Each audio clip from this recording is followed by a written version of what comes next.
In the heart of the vast African savanna, where the golden grass danced with the wind and the acacia trees stood like sentinels, there lived a little lion named Leo.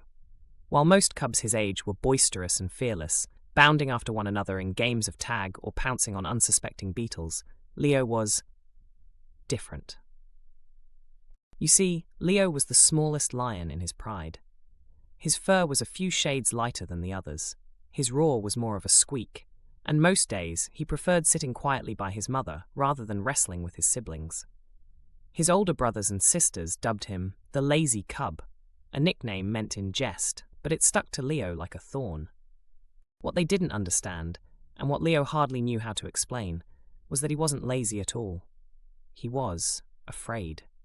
The crackle of thunder in a storm, the snap of a branch in the winds, even the shadow of a soaring vulture streaking across the ground would send tremors down his tiny paws.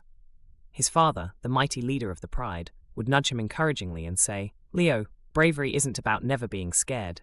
It's about what you do, even when you are." But no matter how brave his father thought he could be, Leo didn't feel it. Not yet. One bright morning, when the world seemed to buzz with life, Leo's peace was shattered by an alarmed cry echoing across the grassy plains. The waterhole is drying up." It was Kanza, the eldest lioness in the pride. The pride gathered on the crest of a hill overlooking the shallow watering hole that had always been their life source. Mother giraffes and their calves lingered in the distance, shifting nervously. Antelope stopped mid-sip, their ears twitching. Even the boisterous baboons sat unusually silent on low branches. The waterhole, which had always glistened like a jewel in the heart of the savannah, was now barely more than a puddle. Its retreating edges were smeared with cracked mud, and the wildlife that depended on it seemed to sense what this meant. Without water, life on the savannah would be in grave danger. "There must be another source," muttered Leo's father, frowning at the sight. "Yes, but finding it won't be easy," replied an older lioness. "The dry season is harsher than we've ever seen. The nearest water may be across the ridge, beyond the thorn forest." The thorn forest was a dangerous place, dense, shadowy, and home to creatures that, unlike Leo's pride, didn't hunt for survival, but to defend their dark, tangled territory. "We'll need to send scouts ahead," said Leo's father, his voice calm yet commanding. "Volunteers?" A heavy silence fell over the pride. Even the toughest of lions were reluctant to venture into the thorn forest. The risks seemed almost insurmountable. And then, to the surprise of absolutely everyone, including himself, Leo stepped forward. I'll go," he said, the words tumbling out of his mouth so quickly he wondered if the wind had carried them by mistake. His mother gasped softly. His siblings froze, wide-eyed with disbelief. But Leo's father turned to him with an expression of respect. "Leo," he said cautiously, "this isn't a game. Even for the strongest among us, this is dangerous." "I know," Leo whispered, his legs trembling beneath him. "But someone has to do it. I'm small and I'm quiet. Maybe I can find the path without being noticed." For a moment there was silence. Then his father nodded solemnly. "Very well," he said, "but you won't go alone. Naya will accompany you." Naya was one of the younger lionesses, known for her speed and sharp instincts. Naya padded to Leo's side with an encouraging nudge. Together they set off toward the horizon, the golden grass parting for their path.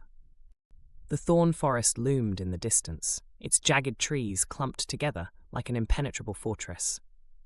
The closer they got, the darker it seemed, as though the sun itself was afraid to linger over such a foreboding place. When they finally entered the forest, the air grew cooler and eerily still. The once soothing rustle of the open plains was replaced by the creaks and groans of tangled branches. Naya moved swiftly and silently, her amber eyes scanning for threats.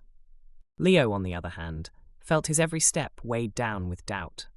Had he made a terrible mistake? Suddenly, a hiss cut through the air. From the shadows slithered a snake, its body coiled like a spring, its eyes cold and calculating. Naya froze, ready to defend them, but before she could act, Leo did something he never thought he could. He spoke.